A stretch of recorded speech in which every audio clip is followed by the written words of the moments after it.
La notion d'espèce.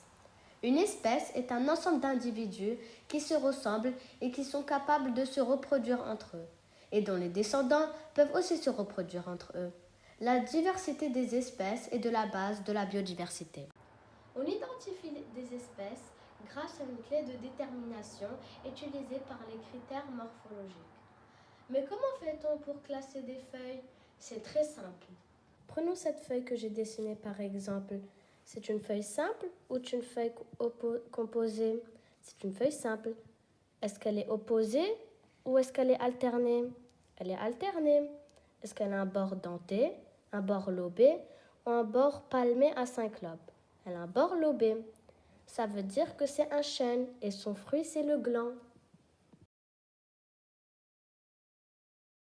On peut classer des différentes espèces en se servant des attributs observés et regrouper des espèces ayant des attributs communs dans des boîtes qui s'emboîtent, comme cette image. Au niveau microscopique, tous les organismes vivants sont constitués de cellules. Une cellule possède des membranes, du cytoplasme et dans certains cas, un noyau. On dit donc que la cellule est l'unité d'organisation d'organismes vivants puisqu'il en possède tous.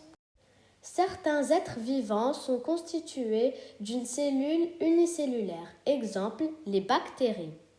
D'autres sont constitués d'un très grand nombre de cellules, c'est-à-dire pluricellulaires, exemple le chat.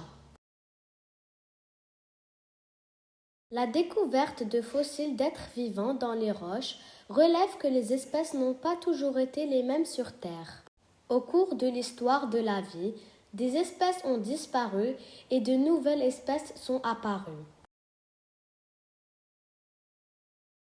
Le premier être vivant est appelé Lucas, l'astre universel commun à Nestor. En surface, nous sommes aujourd'hui et nous trouvons les espèces actuelles.